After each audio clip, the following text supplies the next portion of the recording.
and happy Monday. I hope your Monday is going well and that you're not having a Monday of Monday that I seem to be having. So, whether you're watching live or catching up later, I am Terry True Crime, and welcome to Midday Missing, where we shine a light on current missing person cases. And if you're new here, welcome to the True Crime and Wine Time community. We are more than just a podcast. True Crime and Wine Time Productions also brings you a variety of shows on our YouTube channel, including The Hey Ho Show, the investigation into the disappearance of Chase Lackey, Night Court, the transcripts, Women on Death Row, of course, Midday Missing, and our new series, which I will be hosting, Dearest Mother's Darkest Secrets, which will premiere on our YouTube channel on October 2nd on the main feed. It is free. However, our channel members will get the series 1 week before the public. All of the time. Dearest Mothers will come out every Tuesday and Sunday, and it will only be streamed on YouTube due to the very dark content. So we stream live several times a week, plus have pre-recorded videos that we drop. So you're going to want to make sure you subscribe to our YouTube channel. It is completely free. Now, starting next month in October, can anybody else believe that it's almost October? Some of our shows will only be available on YouTube and not on Facebook. However, Midday Missing will continue to stream on both platforms until Zuckerberg tells us we can't or they change the rules. So you're going to want to hit that subscribe button so you don't miss a thing, because we also have some exciting new stuff coming your way. Now, I want to remind you, our moderators are always looking out for our community and our special guests, and anything that goes against our rules or has a less than favorable impact will be deleted. Repeat offenders who try to interrupt or detract from the conversation will result in a temporary block or a permanent ban. So, just wanted to remind you of all of that. We are here today with a special guest. Today, our special guest is Carrie Deering Minway. She is the mother of Manuel Valentino Franc Molina, who goes by Tino, which I love that name, Tino. And Carrie's son Tino went missing in April 2018 in Catalina, Arizona. And Carrie is going to share with us more about Tino and his disappearance. So I am going to welcome Carrie to the stage. Hi, Carrie. Hi, how are you? I am good. How are you today? Good. Thank you for having me. No, I want to say thank you for coming on today and sharing Tino's story, because we've had the pleasure of talking a couple of times, and I know you've talked with Amy. What you have gone through, I will be honest, I thought I had heard all of the bonker, bunny boiler, crazy stuff that can go on with a missing person case or true crime in general. But I have to tell you, Tino's gets right up there. There's some crazy people involved who need to step up, take accountability, and do some talking, right? Right, they do. They do too. Well, I want to first let you tell us a little bit about Tino, what he was like growing up. And I am going to share the picture that you shared with me of you and Tino, because I have to tell you, it is absolutely adorable. Yeah, the Snapchat one. So, okay, that one when we lived in Catalina and the we were moving to Wilcox. So, the night before our move, Tino was going to stay in Catalina with his girlfriend and her family because they were having a baby. So we were moving to Wilcox, and we decided to have a family barbecue and stuff. And the kids were showing me Snapchat. I kind of was familiar, but not really. And they were showing me all these crazy things. And that one, you remember the dog one, and it put the ears on, and then you like Mhm. you're supposed to stick your tongue out. At first, I didn't know that, so I'm just opening my mouth, and Tino's telling me, "No, you stick your tongue out, Mom. Stick your tongue out." So we were sticking our tongues out, and doing it. It was just He was always having to show me crazy little things on the computer, telephones, Xboxes. He was all the kids helped me. But yeah, that was one of the last photos when we lived in Catalina with him. Not the last photo with him, but the last one in Catalina before we moved to Wilcox. So, Yeah, but I will say Snapchat has so many adorable filters. I do them with my granddaughter. Um, Sadly, there is a dark side to Snapchat that I've learned since covering true crime that I did not know about Snapchat, but I still think it has some very cute aspects of it, and this is one of them. The little dog is just adorable to me. yeah, he always had to like. So there's our kids, we have four of them, and they all had their own Xboxes and TVs in their room. And me and my husband had ours too. And we'd all wear those Turtle Beaches, and we had the remotes, and we would Mhm. play Xbox game.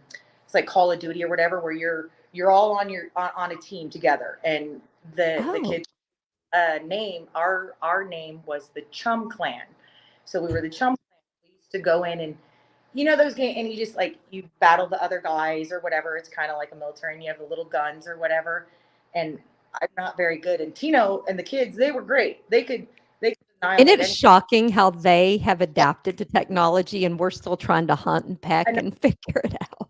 looking up or looking down, and I'm running. I'm like, I can't get it, Tino.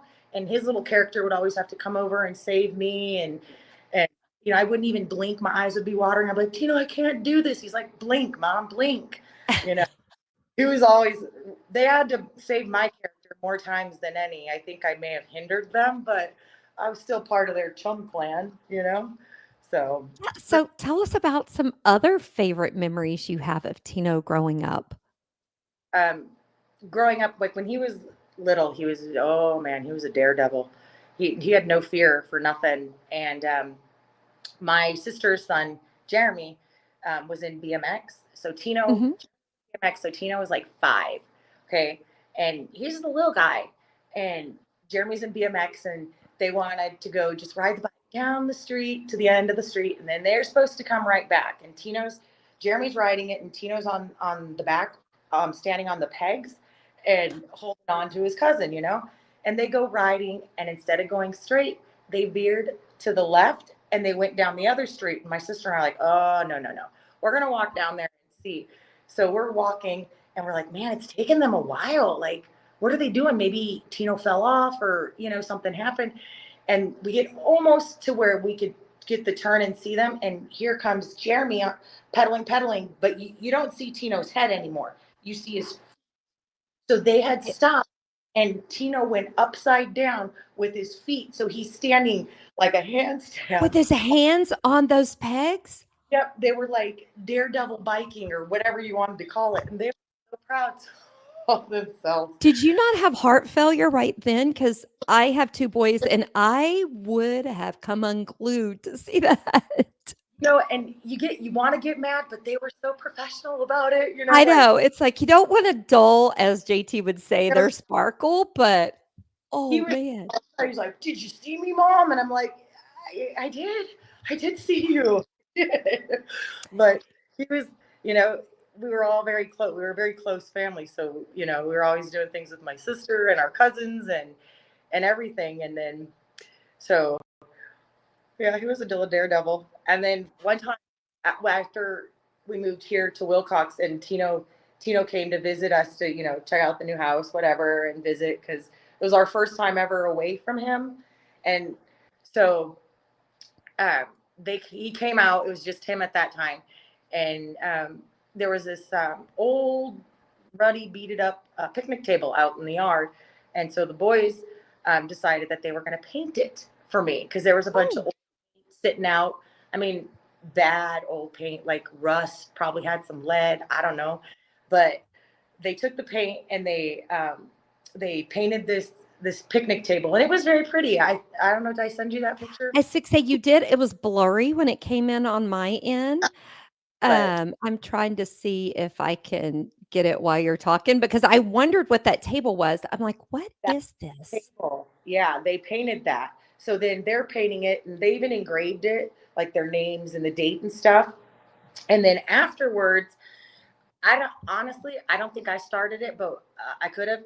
We got in a paint fight war, and we started flinging paint on each other and hitting each other with this very old paint.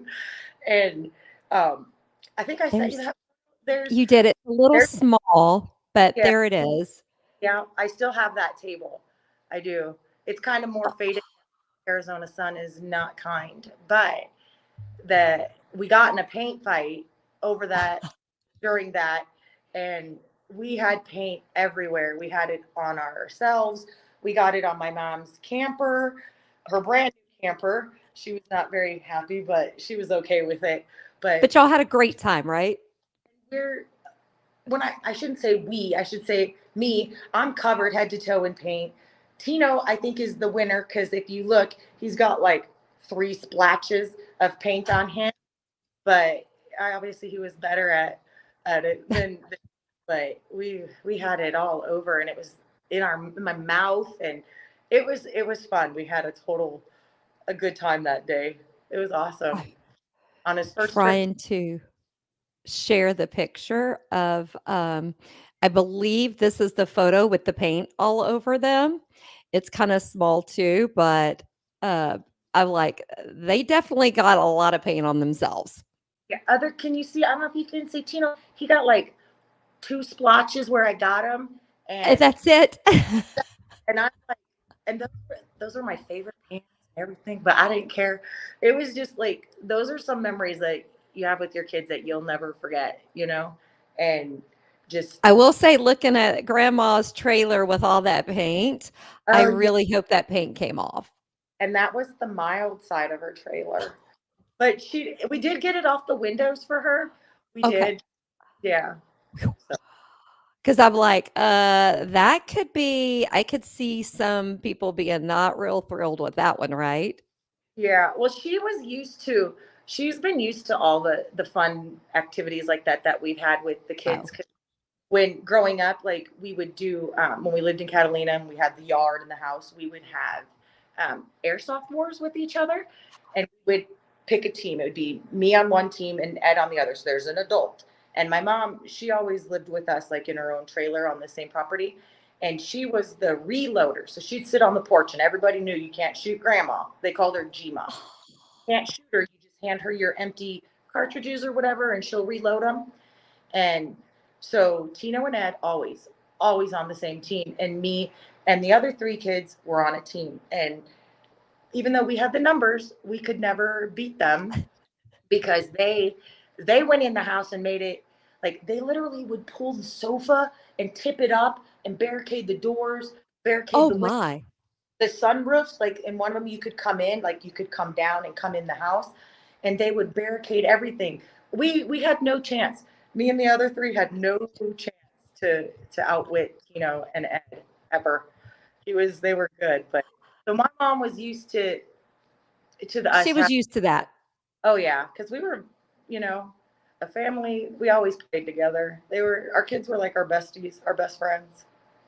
So, like I say the only thing we ever did is my husband made marshmallow guns out of PVC pipes, and we had marshmallow contests. You would put them in it, and you would blow on it, and you would shoot the marshmallows out at each other. We didn't think we had a gun, but we didn't We think didn't do of. paint. We did marshmallows because I didn't wanna have to clean up a big mess. The marshmallows weren't enough for me. Yeah, yeah, yeah, I get that. So, now I know, Tino went missing in April of 2018. What was his life like? Like, right before he went missing, was there anything unusual going on or anything in his life that he was concerned about or that you were concerned about? Well, see, he was he wanted he wanted to move. He was planning on moving here to Wilcox with us. He at the time of his disappearance, he had um, a girlfriend that he was on again, off again with, not the same one that he has a child with. They had the one he had a child with. They had split up, and he um, wanted to get back with her and work and make things right with her.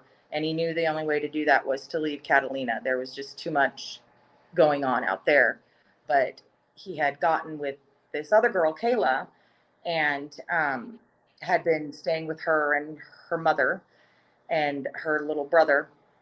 And he he had told me, we had been talking for months about him coming to Wilcox and living with us, and we'd build like a apartment or something in the on the property, and he wanted to make it right with for his son and his son's mother, and he said that he had court in April, so he said it would have to wait until after court to see how that would go, and that he wanted to permanently leave Kayla and get away. They had been on again, off again. She was kind of, I don't know. She had a lot of drama with her and her mom, who would tell me that they were just between the two of them. They weren't.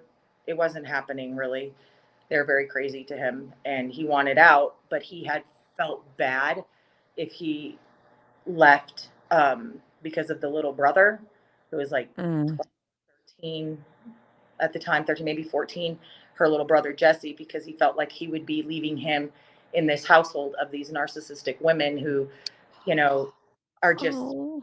in his words, they were crazy. He's like, Mom, they're crazy. Like, you don't even understand. Like, they make And he things up. cared enough about that little boy to want that. That says a lot about his personality and who he was as a person, in my opinion. That says a lot. It does. And, I did tell him, I get that, you feel bad, but he's not your responsibility, Tino. Your responsibility is you and your child and making it right with, your child's mom. And, Mhm. that's what it's going to have to be. Sometimes you have to leave situations that are bad like that. And so he had said, after court in April, we would discuss things and get him brought here. And so I was okay with that, knowing that, okay, at least we have a date, because we knew when his court date was in April. Right. So um, prior to the court date, we would text. We probably wouldn't talk. We wouldn't talk every day. It just sometimes it doesn't work out where you get to physically Right. on the phone, but you communicate and all that. And sometimes, because I knew some of the people from living out there weren't the greatest of people to be involved with or have friends with, or like all those kids in Catalina, like my kids grew up with them kids, and some of Mm. them chose to go to the wrong path of life. And Tino didn't want to go that route. Some of it he had gotten into, but he wanted out. And so I told him, just he needed to come. And court, he had gotten in trouble, and that's why he had court, and he knew he had done wrong and was going to do what the court said. And I thought court was on April 4th. So April 4th, I called him and I was like, "How did court go?" And he's like, "Court wasn't today. It's on Friday." And I said, "Oh, okay. I thought it was today." And I was trying to have a conversation. He's like, "Mom, I'm at work." And I was like, "Oh, okay. I'll let you go. I don't want to get you in trouble." He's like, "Okay." I was like, "Call me after court on Friday." And so he's like, "Okay, love you too." And then Friday rolls around and I didn't hear from him. And I thought, well, maybe he's still at court. I don't know how long court's going to be. And then I didn't hear all day. So I messaged him and I asked, how's court? And he said good, that he was at work, and he would, and for me to call him the next day, but not early because he would be working late. And I had a tendency to call them very early in the morning, and he, needed to sleep in because he works late. Right. So um, that was the last like actual time that I physically talked to him, was the 4th, but then the 6th, and then uh, yeah, and then after that it was just text messages, and things went a little sideways from there. So like um, I would I I would call and message him, and he really wasn't giving like like how is normal. You learn the patterns in the way that people. Mhm. So it really didn't seem quite like him, but I figured maybe he's stressed because of court. Maybe he doesn't want to tell me something. Maybe I'm being too pushy about okay, court's over, come move, get away from those people, let's Right. start life, you know, and You were doing what a mom does. yeah, and he wouldn't respond right, and then I just figured maybe that's him. And then I got a weird Snapchat from him, which was weird because we normally didn't send messages through Snap to each other. We would just Oh, text. And I got a Snapchat from him, and it was a bad snap. Like uh, at the time, I did not. I thought it was Tino at the time. I now know that I don't believe at all that that text on that snap was Tino. Um, it came across and it said some bad things, and I was like, what the heck? And so I didn't send a response on Snap. I went and I responded on the regular message, and I was like, call me text. like now. Like, what is going on? Why would you send me that? And I'm telling him, call me, text me, whatever. No response, no response. So I go and I talk to Ed, and I'm like, I don't understand. What is this? Like, why would he do that? Like, what is this? And Ed was like, just talk to him and find out what he's doing. Why is he posting that on Snapchat? So I keep Right. and I'm getting nothing.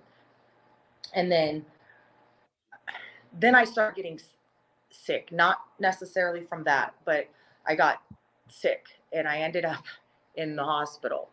And so I'm not doing a lot of texting at that point because Right. I'm for the text because I thought it was Tino. And then I'm sick, and now I'm in the hospital here in Wilcox, and they're running tests to see what's wrong with me. So I'm like, okay, I got to take a minute and just figure out what's wrong with me so I can get better. And they doing all these tests, and I'm in the hospital room, and the doctors leave, and my phone rings, and so I answer it. Now, mind you, I can barely move. I can't even walk. Really, I'm in a lot of pain, and they're trying to figure out what's wrong. And I get this call, and it's Tino's friend Venice, this woman that he would go and stay with when things got too heated between him and Kayla. He would go Mm-hmm. over to Venice's house. That way, it would be calm, you know. Right. And she calls me, and she's not so calm. She's in hysterics, and she's like, "Where is Tino? What have you done with Tino? Like, where is he?" And I'm like, "Wait, what? What are you talking about? Where? What? He's probably at work." And she's like, "No, like I can't find him. He's not responding to my messages. He won't text me back." And I'm like, you know what? I'm having the same problem with him. Like, he's not responding back to me. I explained to her about the text that I got on the Snapchat, Mm-hmm. and like that didn't even remotely seem like him. Like, I don't know. I haven't been able to talk to him either. And I said, and he won't return any of my text messages. And so then she starts going in hysterics, and she's like, he's missing, he's gone. And I'm like, look, Denise, I'm in the hospital. I'm gonna go check out. I'm gonna go home. I'm gonna get Ed, and we're gonna figure this out. Like, just give me a minute to get out of this hospital. So I'm getting dressed, and the doctors come in, and they're like, what are you doing? You need to be in bed. This is what we found. This is what we need to do. And I was like, look, I just got a phone call. My son is missing. I gotta go. I gotta go find him real fast. And then I will come back. Like, I promise I will come back as soon as I get this handled. So I go home and I tell Ed, and I'm like, Denise called me. This is what she's saying. I call her back. She explains to me that there was some issues with some of the people out there. So I start calling everybody on his phone list because I had control. I wouldn't say control. I had access to his phone because we paid the Mm. cell phone. Right. And um, a year and a half earlier, when his child was born, um, that's how he got me to get him a brand new phone. He was like, "You want better pictures of the baby? Buy me a new." I bought a really good phone at that time, the newest ones that they had. Right. And so I had access to it, to him and all the kids. Like, I could see their last location or who they texted, who they called, Mm-hmm. with Apple. And so I'm calling people from his contacts list, and I'm calling, and everyone's just like, yeah, he's missing. This happened. And I'm like, I don't understand. Like, I don't understand what you mean. There was like a falling out between him and Kayla. There was a falling out between him and Cody Shave and all these other people.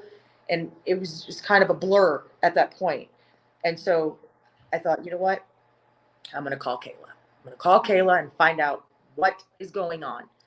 So I call her and I say, hey, Kayla, how's it going? How are you? She said, good, I'm good. Okay, how are you and Tino doing? You know, because I knew that they always were fighting. So I'm playing it Right. cool. How are you and Tino doing?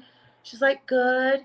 I said, where's Tino, by the way? Like, where's he at? She's like, oh, he's not here right now. And that's when I lost it. And I said, I know he's not there. He's missing. Everybody's calling me. Everybody's telling me he's not missing. Where is he? And then she starts, oh, I don't know. I don't know. I tried to find him. I've been looking for him, me and my mom, and we can't find him. And I said, what do you mean you can't find him? Like, what are you saying? And she starts saying, I didn't mean for this to happen. I didn't mean for this to happen. And I said, didn't mean for what? What are you talking about, Kayla? If something happened, why wouldn't you call me immediately? You had my number. Right. Call me and be like, hey, something happened. You need to get to Catalina. Nothing. So then she starts crying, and I could hear people in the background, but I couldn't understand their words, you know? Mhm. So she just starts crying and saying, I didn't mean for this to happen. I didn't mean for this to happen. I don't know where he is. Hangs up on me.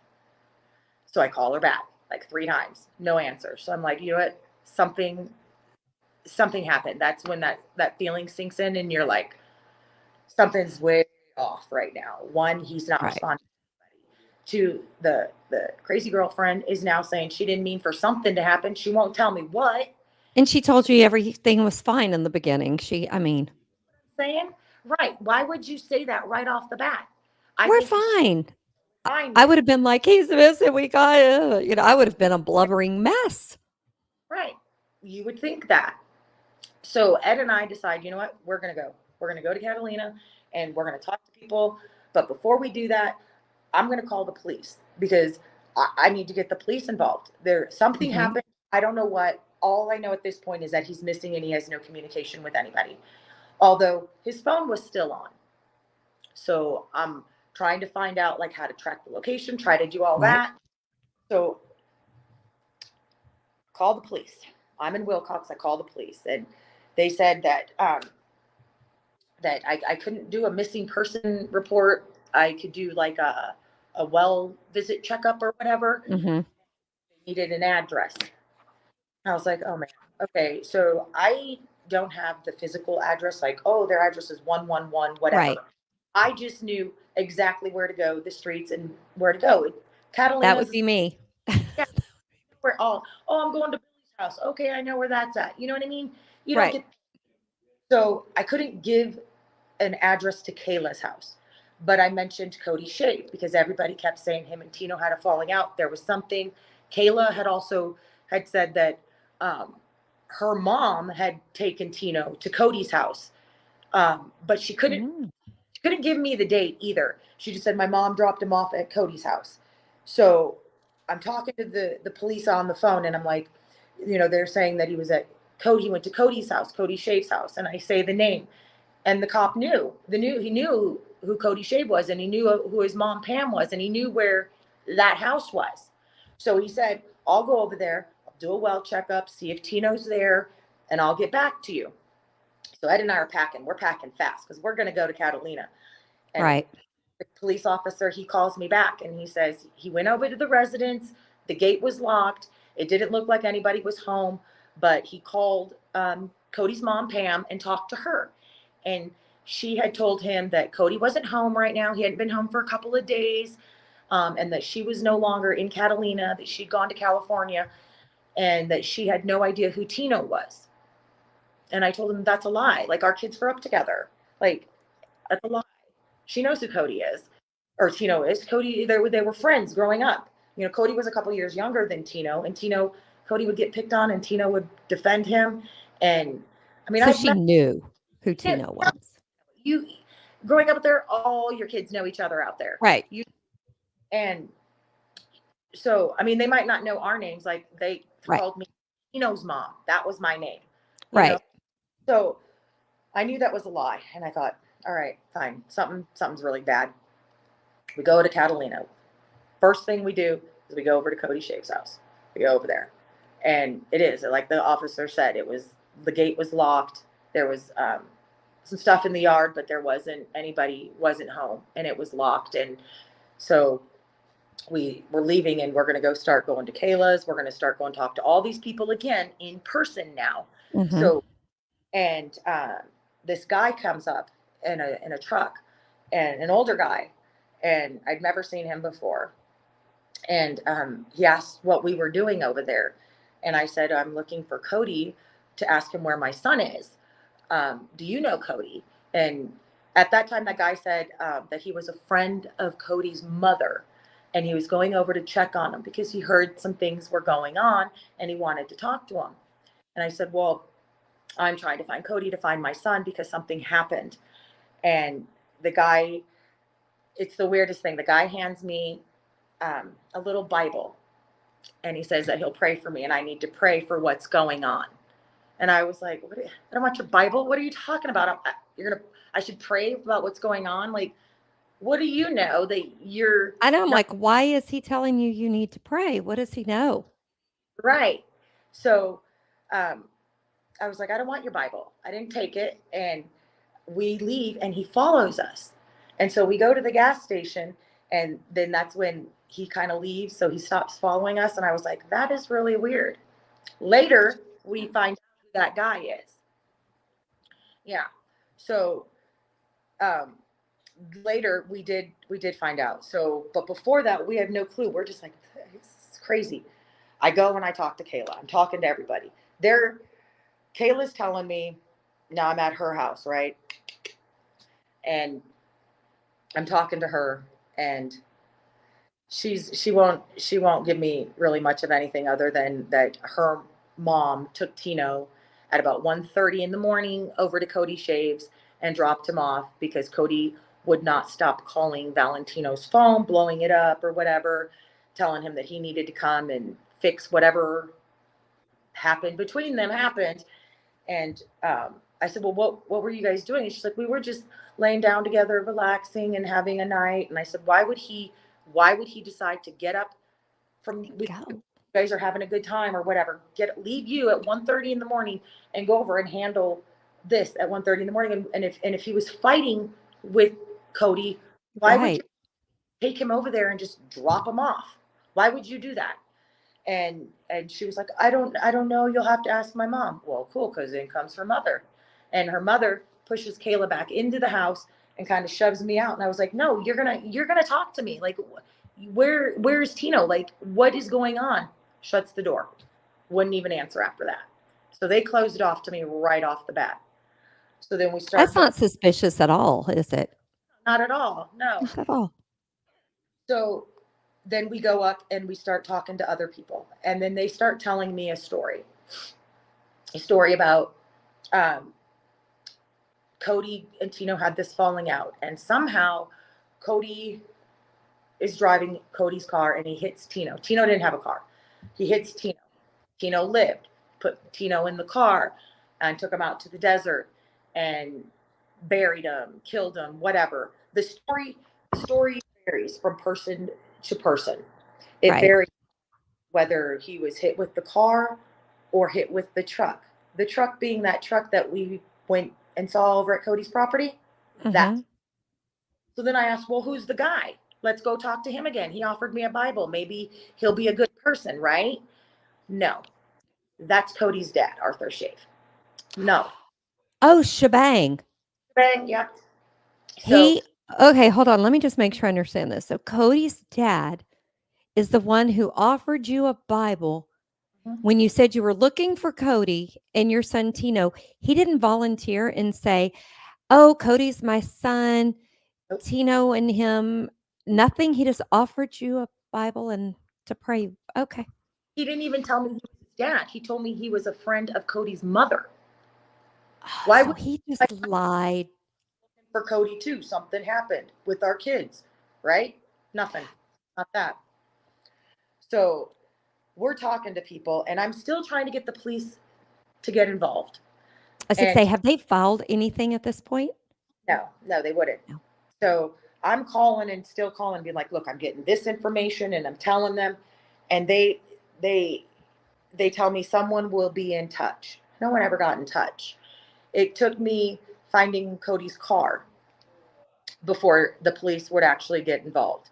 And I found the car because one of his friends, or they're all interconnected, was like, yeah, his car broke down after whatever happened, and he got it to the Valero gas station, and it's parked out there. So I went to the Valero gas station. It's evening time on like the second day of us being up there, and I see the car, and I walk up to the car, and the windshield had a hole in the center of the windshield. And so I'm telling it, I'm like, does that look like maybe the story Like a that head hit it or something? it doesn't look. I don't honestly. I can't tell you what it looks like when a body Okay. impacts a car because I've never seen that. But there was a hole in the center of the windshield, and um, it was pushing inward. Like the glass wasn't coming out; it was like pushing in. So somebody from outside the car hit it to push in. It or something because it was only a hole like this. So maybe like a either a baseball bat or something got Something, smashed yeah. or something because I kind of assumed if it was a body, it would have been more of a body imprint versus a hole. I don't Yeah, I don't know. know. And so I call the police again and I'm like, look, this is what they're telling me. I have the car. This is where the car is. Okay, they say they're going to send somebody. So we're waiting and waiting and waiting. And then we notice the police officer pull in. And so we're waiting, and I'm like, oh, I'll just let him get out and do a thing or whatever. Well, he never gets out. So I tell him I'm going to go over there and just let him know, like, hey, we're the ones who've been calling. This is the car. This is what we've been told. So I go over there, and his window's up. So I knock on his window, almost like if a cop would knock on your window, Right. on his window, and he rolls it down like this. And he's like, how can I help you? And I said, well, I'm Carrie. I'm the one who's been calling about my son being missing and the car that, hit him or whatever. And he didn't know anything about it. He was like, I don't know what you're talking about. And I was like, what do you mean? Like, you don't know what I'm talking about? Like, I've been calling the police for several days now, trying to get someone to come and talk to me and help me find my son. And he didn't know. So he tells me, go back to your car. I'll call it in and find out what's going on. And I'm like, this is weird. Like, I don't understand this. And then a couple more police officers show up, and I'm like, okay, now they've heard something. Something's happening. Right. They're gonna car. They're gonna tape it off. They're gonna do something because here's a vehicle that possibly could have been used as a weapon, right? Right. I mean, that makes sense to me. That is a potential crime scene, and you want to Right. cordon off, not let anybody touch it. Hey, nope. They never. They look at the car and then they don't do anything else. So I walk over there because I'm getting a little mad, and I'm like, Yeah. what's going on? I'm Carrie. I'm Valentino's mother. What's going on? And they tell me, go back to your car and just wait. We'll be over to talk to you. And they're kind of talking mean to me, and I'm like, all right, whatever. So I go back there, and about 20 minutes later, one of the officers come over, and he hands me a pamphlet, and there's an incident number on it, and on the inside it has a phone number, and he tells me tomorrow morning, call this number. We're going to get someone assigned, to talk with you to the case or whatever. And I said, the case, like, what do you mean? If there's an incident, what is this? What, if someone explained to me, and Right. that's all I can tell you is, you should leave, go. And I was like, I'm not leaving. What are you going to do with the car? Like, what if someone comes and takes the car? So we wait there, and that officer goes back, and we're waiting, and they're all just like, they're not even like doing detective work. They're just all standing over there like visiting. Like And chit chatting. yeah, so I go back over there again. I'm like, okay, what's going on? And I'm getting kind of mad. And I'm like, someone needs to explain to me. I don't understand. I have an incident number. I need to know what's going on. Like, who am I calling this number in the morning to? And one of the officers tells me that I needed to calm down or I would be arrested. That it's just better if I just leave the situation right now and just go back home. Well, Okay. Well, why would you get arrested for just asking questions? maybe it was because I had said like in a sharper tone. I was like, I need to know what's going on. But I mean, I didn't curse or Your anything. child's missing. I mean, who wouldn't? I mean, I have to tell you, I probably would have been arrested then because I would have been just as bad, if probably not crazier. Yeah. Well, thank God for my husband because he brings me down. He's good. Okay. So you've got your I've got my double H, and he would bring me back to reality. So did Then, they take the car? no, they never did. So we did leave, but we left and we parked up on the hill and we watched the whole night in the truck to make sure who was going to come and go to that car. I can tell you Uh-huh. the people who did come and go to that car. We watched people. I wrote it down, everything, but none of them were Cody. And then the next morning, um, I called the number and they said they were going to assign it to a detective and that a detective would be in touch with me. And I told, I had explained to them, I said, I'm in Catalina. We live in Wilcox. I have my other three kids at home. They weren't home alone. They were with my mother.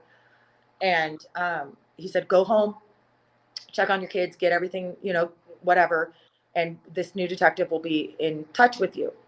Okay. I felt a little better because I was like, all right, They're finally doing something. somebody's going to do something. And we did. It had been like 3 days. We needed to get back home. So we go to the gas station to get gas. And you know who pulls in? Cody and his dad, or, you know, The his friend of the mom. the mothers. So they pull in, and we're sitting in the truck because we just filled up, and we're just watching them. And I'm like, what the hell? And they're trying to hook up Cody's car because it's not running to his dad's little truck to tow it away. Throw it away. The truck, and I'm like, you know what? We're gonna end this. We're gonna end this right now. I'm gonna go talk to Cody. So I get out and I say, I have my hands free. All I said was, hey Cody, where's Tino? He freaks. He jumps, goes over. My husband had walked over too, and he bumped into my husband. And all my husband said was, "Hey, where's Tino?" Like that was it. He was really nice about it. Cody freaks. He starts yelling. His dad starts yelling at me. What are you doing to my son? I was like, I just want to know where my kid is. Like, where's my son? And then he starts screaming, call the police, call the police. She's going to hurt my kid. And I was like, no, I just want to know where my kid is. Your kid hurt my kid. Like, what are you talking about? And then Ed's like, Carrie, stop, look. And we look, and the whole gas station is full of people. And they're all looking. Some are on their phones. And I'm like, oh my God, the cops are going to come and it's going to be a bad thing. Right. So I'm just like, you know what? You need to tell me where Tino is. And that's it. Like, that's it. And It's he all I puts, need to know. Tell me where he is, and you can go about your life. so he gets his son in his truck and they leave. And then they come back and they're trying to get the car, and that was a big ordeal. But Ed is like, we got to go. We're going to do what the police on the phone told us, and we're going to take the proper steps to do this. Okay, fine. We do that. We go home. We check on our kids. We're having to explain to them, something happened with your brother. We haven't, my one son was like, but did you find him? Did you bring him home yet? Like he was going to move. So we're having to deal with a lot of their emotions too. And then finally, the detective that got assigned the case was a homicide detective for the Pima County. Pima County, I guess, doesn't have like a missing persons Right. division. A lot of counties don't. Yeah, I mean they should because we have a I lot should. of missing people. Like I didn't know Mhm. it was so big until my own son went missing. Like you don't And most realize. people don't. Yeah. I have goosebumps now because the numbers are astonishing. And it's every day more and more. It's horrible. They should have their own assigned because you're going on a missing person case. You're hoping that it doesn't turn into a homicide, but you have the homicide detectives now working your missing persons case, which seems strange to me. So we go back to Catalina because I got to meet with the detective, and there was two detectives, and we met with him and her, and then she said that he was going to be the detective on the case. Kurt Depp was going to be the detective on the case, and that's who I would deal with. And he asked, are you going to be in town? And I said, yes. I don't live here. I live in Wilcox, but we're going to stay. This time, we got a hotel room instead of sleeping in the truck. We're like, we got a hotel room. This is where we're at. We're still going to be doing, we're going to set up flyers. We're Right. going to do all that and try to look for them. And so, um, I meet with Kurt Dab at their like little substation that they have out there in town, Mhm. and we go over things, and I give him all the information from the previous 5 days and Right. everything prior to that, basically for the whole month of April now, and So this is like April 21st, mind you. Okay, so it's been a couple of And weeks. Yeah. So I'm giving him everything that I have. I wish I would have kept copies for myself because oh, you were trusting that they would do. I Yeah. was. So I'm giving him everything, and I'm like, look, and I'm telling him we can go and do this. Like, you can go and talk to Kayla because she shut the door on my face. She won't talk to me. She can't shut the door on you. You're an officer, right? So that was another mistake. So he calls me back on the 21st, and we're talking. And after we talk, that's when he calls me back, and he's like, "We're gonna make Tino an official missing person." And I said, "Oh, great." And he's like, "We're gonna do it from the 17th." So they're going to like backdate it to when that was the day. And I found that very weird because the 17th is when we had initially gone to Catalina when they told me they would arrest me that night. That that was the 17th. So Yeah, they didn't backdate it till the last time someone saw him. that someone kept pushing and pushing the police. Yeah.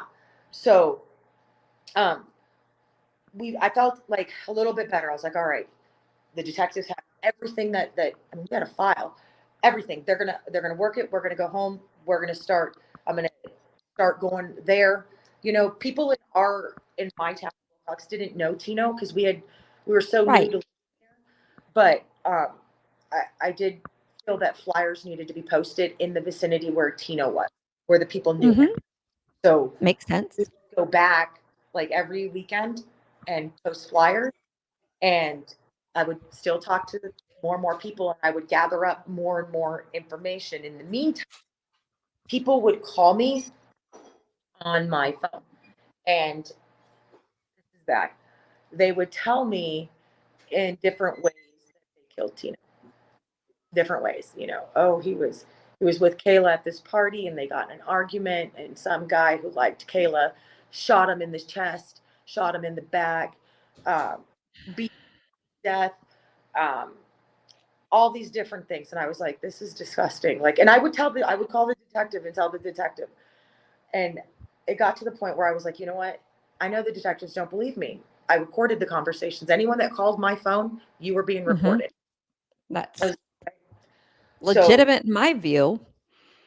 right, and so I'm recording, having all these calls recorded, and this whole time Kayla's still not wanting to talk to me. um Cody Shea Did she finally, talk to the police? yeah, she did, and that's how I learned months later.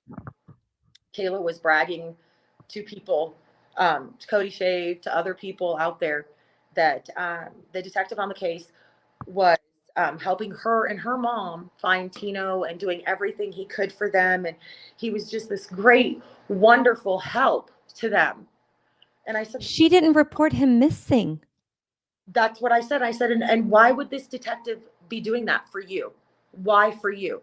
And that's when she tells me, because years prior, like she's a little kid at this time, years prior, like 10, 12 years prior, her mom was married to this guy who took Kayla and her little brother Jesse and did some really bad things to them, beat them, and other things. And the police got involved. And it just so happened that the officer that responded 12 years later now is the detective of the homicide division working my son's case. So he had, A you could call it connection. relations or whatever. I That's a don't, connection. That's I mean, in most places, you would have to remove yourself because that could be a conflict of interest in my view. Now, did Kayla and Cody know each other well? very well. So they all knew each other. They were all friends. So it was like a group of friends. The only new players on the board after doing our investigation and talking to people, some new people that we didn't really know of, Mhm. was a girl named Jamie Lynn. And Jamie Lynn and Kayla knew each other. They hated each other because I guess Tina was dating one and the other. He's That can 20. cause females. I mean, he was what, 20 something? I mean, Yeah. And that's what they do. I mean, that's just what they do. Now right. you said Cody talked to you. What did Cody say to you? Cody said, called me a few names and told me I needed to back off And I said, back off what, Cody? What am I backing off of? I needed to stop trying to find Tino, and I needed to leave Kayla the bleep away alone, and stop harassing her, and was saying things like that. So then I'm getting mad. I'm like, oh, I'm done. I'm done. So why, if you know, what was his thought? Why would a mother stop looking for their child? As he's Just an idiot. because he said so? He thought you should get out of his way? Yeah, and because he called me a few choice names, and like telephone tough guy, like, oh, when I see you, I'm gonna Sounds what? like his dad needs to pray for him. I think so. I think I actually probably mentioned that a couple times to him. But and I told him I'm not gonna ever back down. I said the only way that I will ever back down from you or from anybody is if I have my son back. That is the only way I'm gonna leave you all alone. So he didn't like that. And he would send me pictures of conversations him and Kayla had on the text. He would send them to me. And I didn't know, I didn't understand why. I still don't. It would just be her basically saying, Cody, I don't know what to do. I'm so sad. Tino's mom is blaming me. She says I'm ugly. What does that have to do with anything? Just tell me where Tino is. Tell me what happened to Tino. Tell me where he is. We at this point, even the detective did have some communication with me. And Okay. he was like, Carrie, we know something bad happened. That is why they put his disappearance as suspicious circumstance. Suspicious. Now, So was Cody going out and putting flyers up? Was Kayla out putting flyers up, trying to help? no, none of them. Nobody, none of them. Okay, I'm going to say once again, guys, it makes them look even more suspicious because I'm a firm believer if you had nothing to do with it, you are going to be helping. And why be confrontational? Because just like when a wife goes missing, everybody knows the first person you're going to look at is the husband or the boyfriend, and they're going to grill you. They are going to put you through hell so that they can eliminate you, right? Why does Cody and Kayla not understand? You're just asking questions Yeah, and want to know. yeah. Now, and I shouldn't say this is good news, but I am going to say it's good news in my book. Cody is currently not a free person, right? No, it's not. Not because he did, Not because of Tino, not because of Tino. No. but I I still, like I said, I can't say that I'm always a great person, but I believe he should be. Now, what is he in jail for? This time, Uh-huh. um, this one I believe is aggravated DUI, Okay. endangerment, things like that. This is actually the second So you time. say this time, so he's a Yeah, repeat offender. yeah. So 8 months before Tino went missing, he and these two other guys, I don't know if I should, am I allowed to say their names? So I Yeah, won't, I but wouldn't say their names just they since we know don't who have they, anything. everyone out there knows. Well, those three took this young boy, um, who was 16 or 17 out to the desert, pistol whipped him, stripped him naked, and left him thinking he was dead. And Why? the boy didn't die, thank God. And he ends up walking down the road of Oregon there, no clothes on because they took his clothes, and gets so So why was yeah, Cody not in jail for that? he ended up going to jail about Oh, eight, so he was out. yeah, 8 months after goes missing, and he gets arrested with his dad at a golf course. They're playing putt putt or whatever, and the cops arrest him there for this charge on this young boy, and he goes to prison for like a year and a half on that one, A year and and then he gets out, and then he's been in prison on this second charge for aggravated DUI, high intoxication, something like that, and he's currently locked up again until December. So he only got a year and a half for For his, pistol whipping a minor, stripping him of his clothes, thinking he's dead, and leaving him in the desert, and he got a year and a half? yeah, yeah, and so I've always thought, well, that was his first time doing something disgusting to another human being, and then obviously with Tino, maybe something along those lines happened. Him and these friends or other friends or Kayla and whoever, they got, I don't like to say it, but they got smarter. Like, we just won't let the body be able to walk down Right. or, and so that kind of bothered me a lot because but I'm glad that that other kid's family isn't Got going through, but right. I wish that my son would have been able to come out of the desert, you know? Right, no, and, I'm not gonna share it because I didn't download it because I was running out of time, but you were doing something that I think is very admirable, and I can tell you if my child, my grandchildren ever go missing or someone I love what you're doing, and I am gonna share with everybody, and I will put it in the comments. You are mailing Cody while he's in prison, you're mailing him a flyer. I am. And what does that flyer say? It just lets him know that I haven't forgotten and that it has Tino's picture and um, and it just tells him, you know, you can still do the right thing. I have a picture right here, and it just tells him it doesn't have anything. It's not threatening. It just says you can still let us know where his body is. You can make an anonymous tip with the We Can Bring You Hope agency, and it has their phone number. And then I say on it that it's never too late to do the right thing. All we have ever wanted was Tino back. That's it. And, you know, maybe he just needs a few reminders. I'm hoping. I mean, it's been 6 years. And if you Does can, Cody have children? um, supposedly, yeah, he What does. about Kaylee? Now, a lot of them do. Kayla does. Jesse does. A lot of them. And they can't put their self in that position that what if this was your child? They they don't. They don't. Well, I think it's easy for them. I think in cases like this, it's easy for the guilty because they don't it have is. to live every day.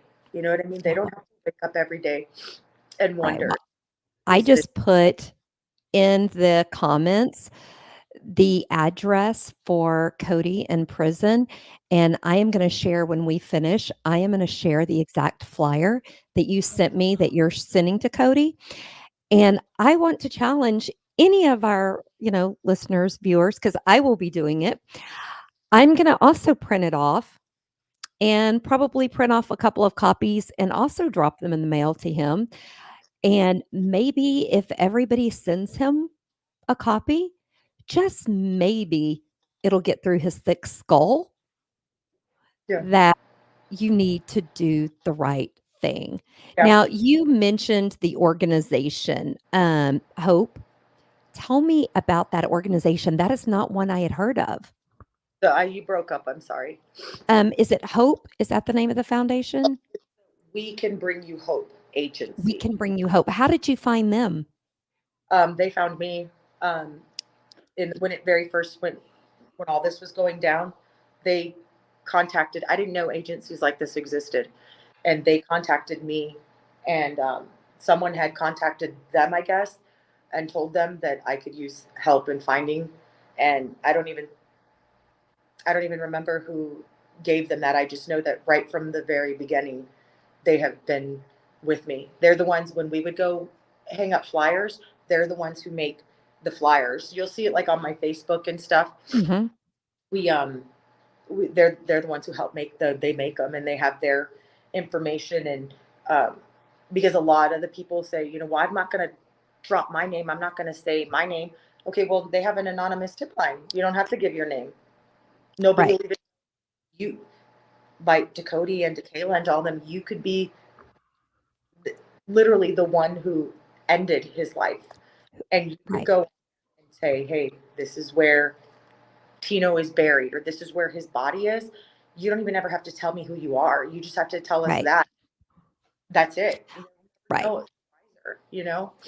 And what So, I'm learning, um, is that a lot of times they don't wanna do that because they're learning that they probably left evidence behind. But I also hope they realize that evidence isn't going to go away. It's going to stay there. So even if his remains aren't found for a while, it's still going to be there. So they could either step up and do the right thing and beg for mercy, on the court or they can wait, and it's going to be 10 times as worse for them. Now, is there any updates from law enforcement on Tino's case? No, actually, that's quite. They inactive his case.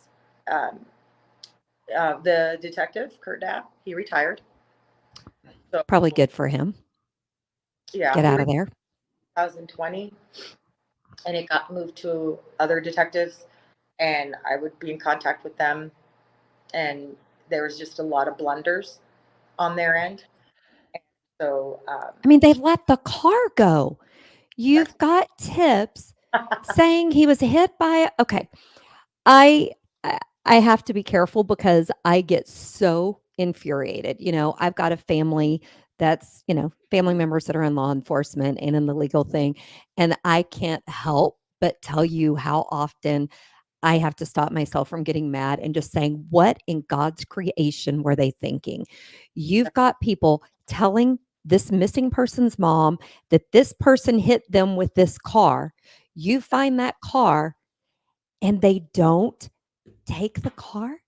They never. don't look in the car.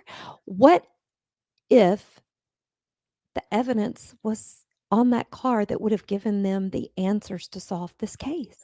Get it now. The Cody and his friends, when they moved it, destroyed the car and then left it in a church parking lot to be donated.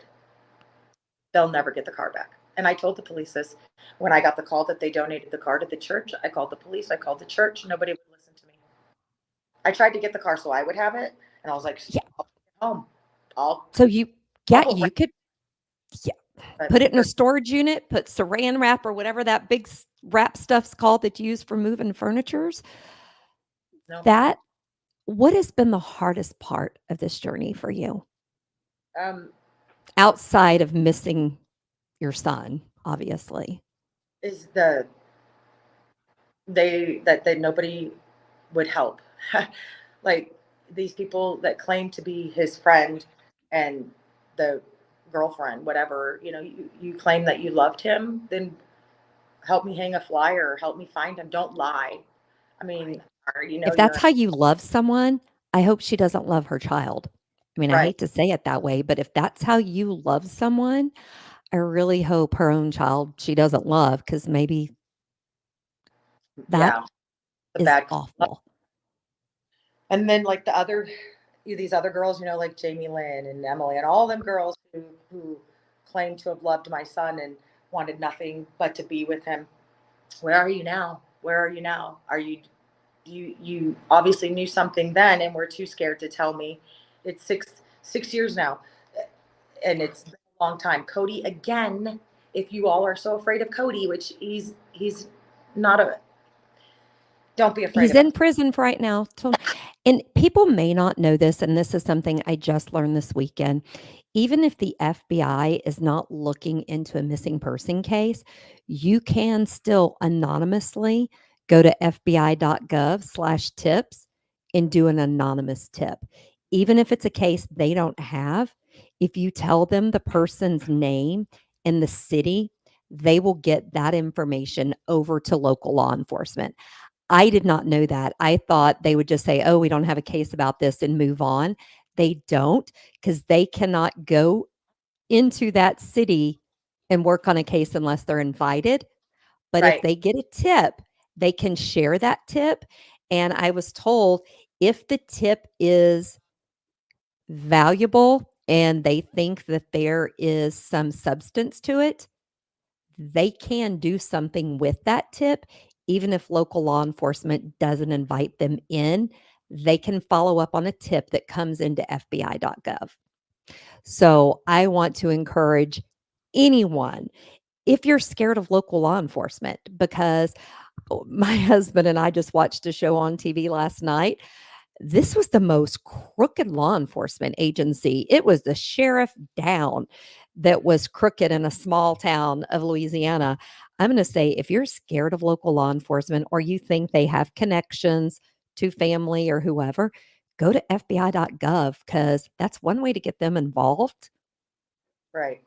so that they can do that. Now, I will tell you, I was surprised at the lack of media coverage There's a reason for over that. this case?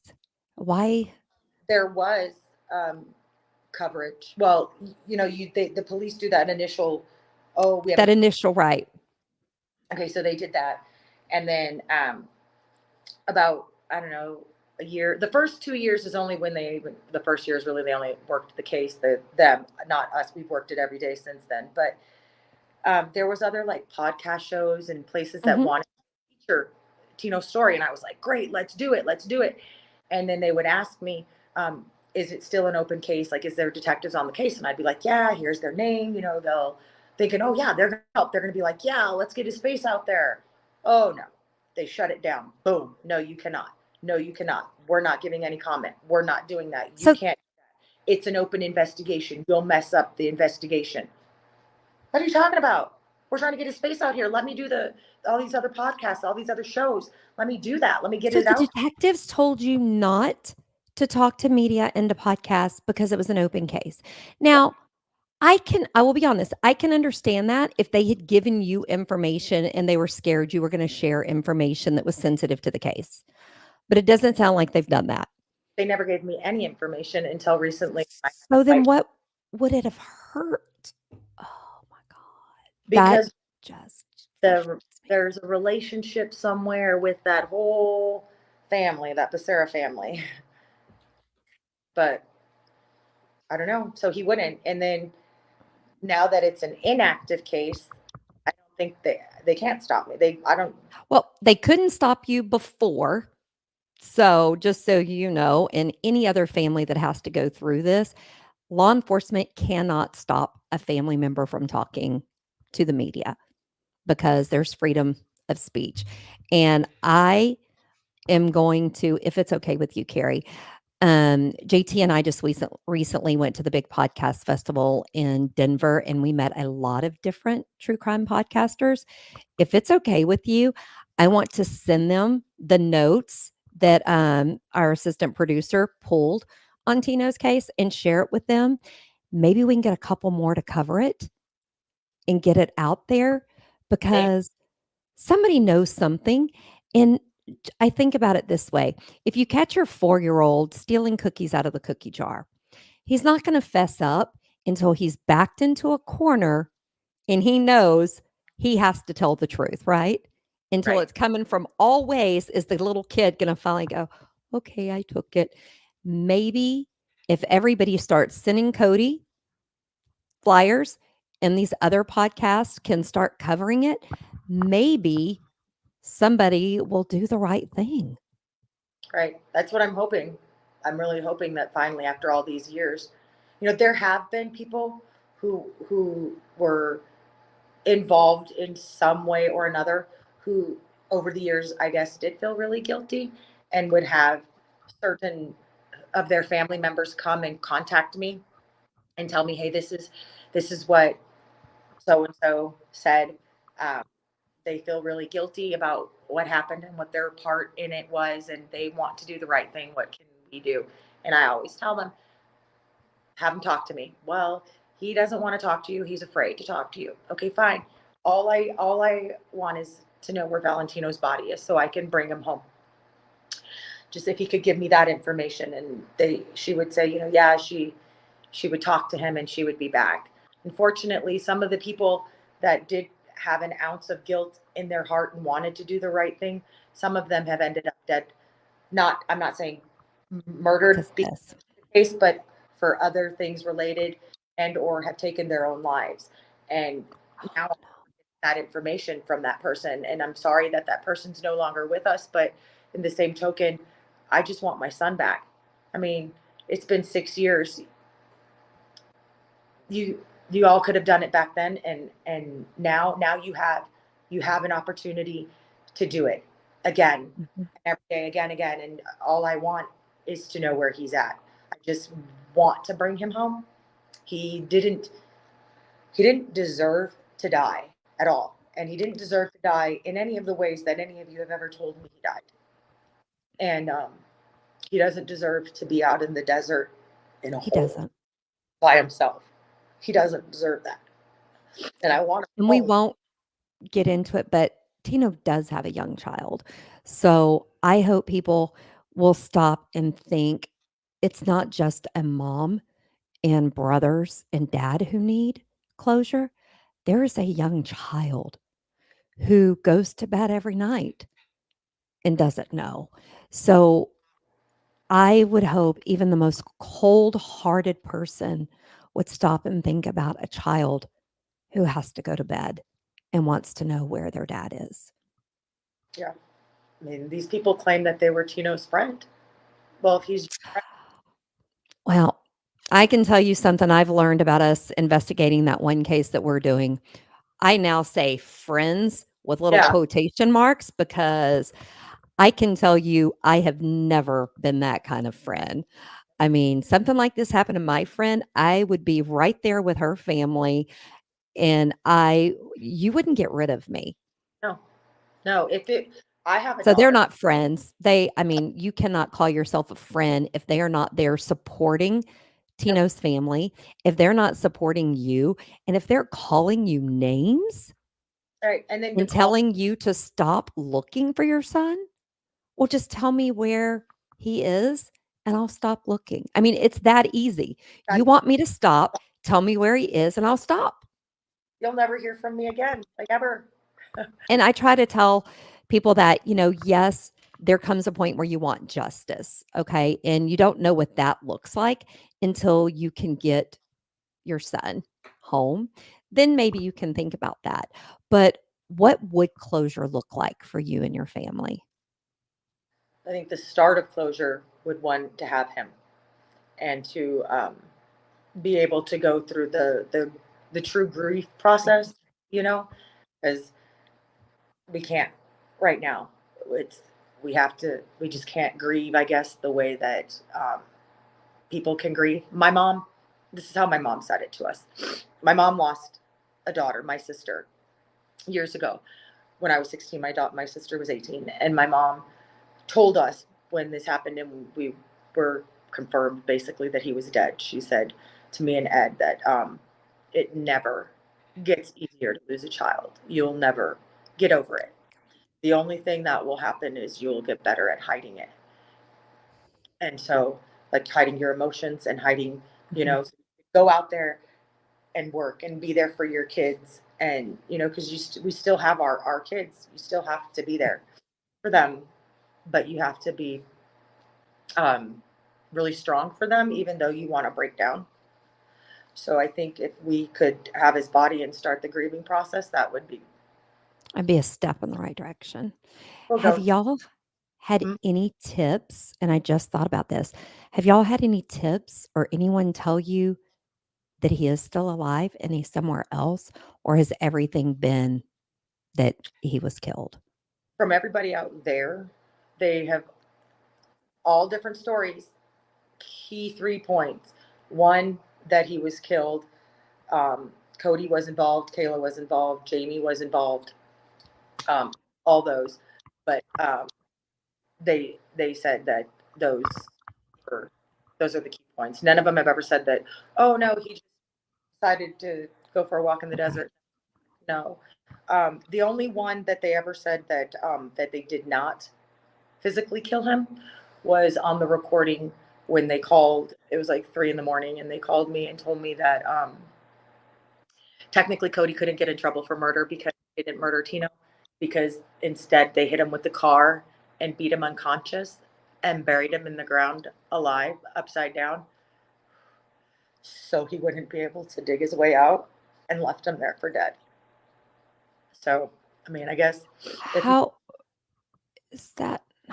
I I'm trying not to cry. know, those are what we were told.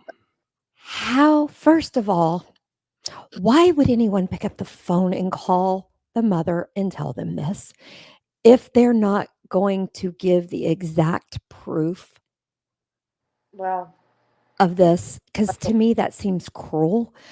Call the police and tell the police.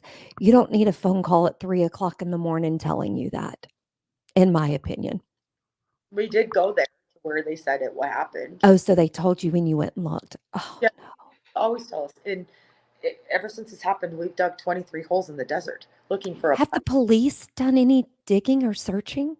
They claim they did one time on that one, on the one where they said they buried him alive, and they said that they didn't find anything but a cow.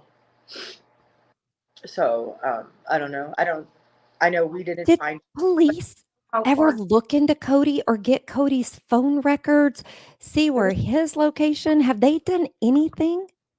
Well, the phone records. See, that's a weird thing because the last five.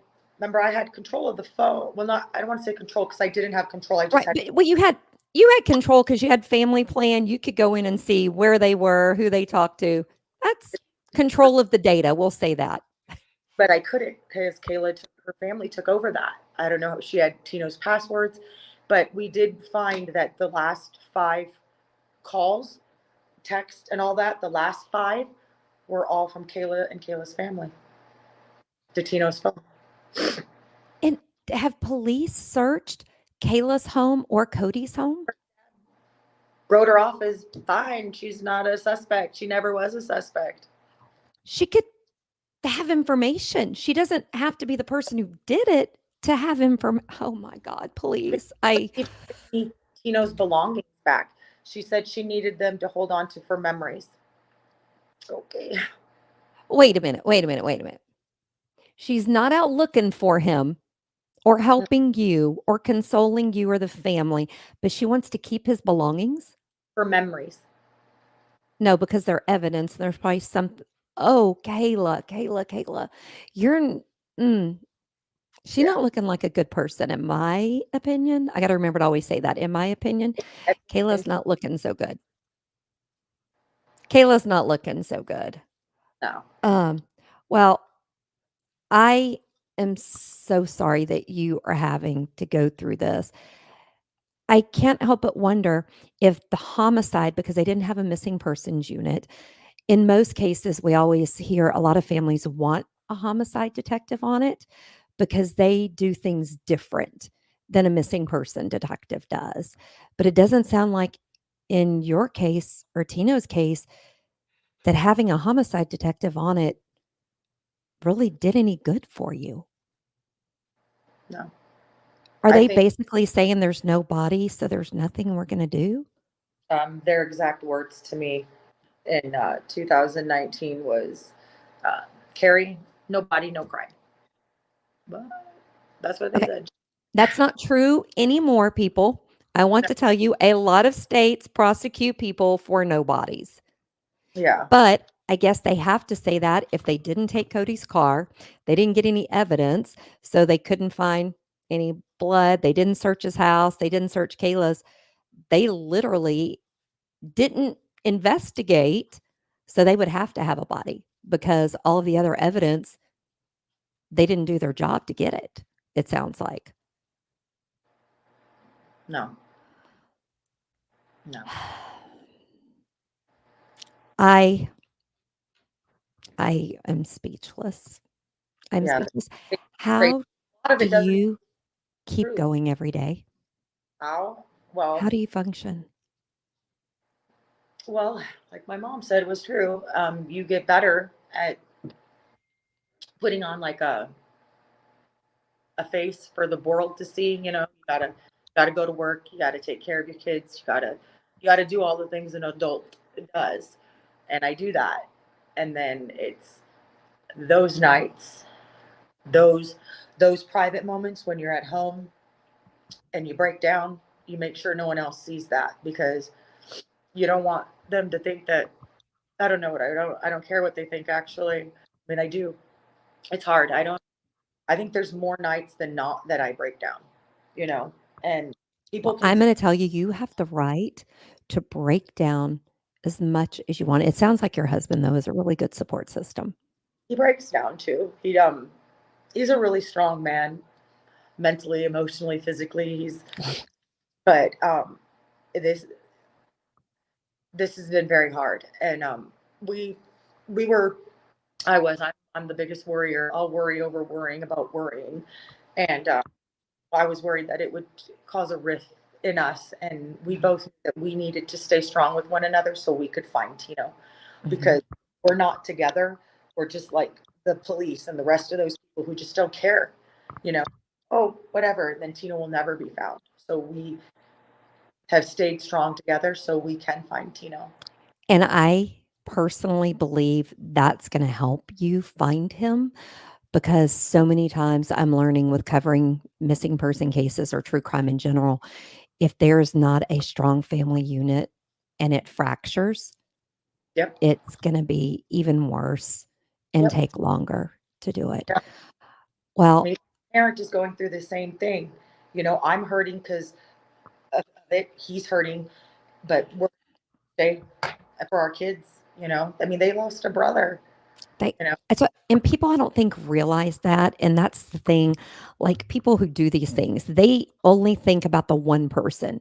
They're not thinking of the broader it's the family, it's the extended family, it's the community.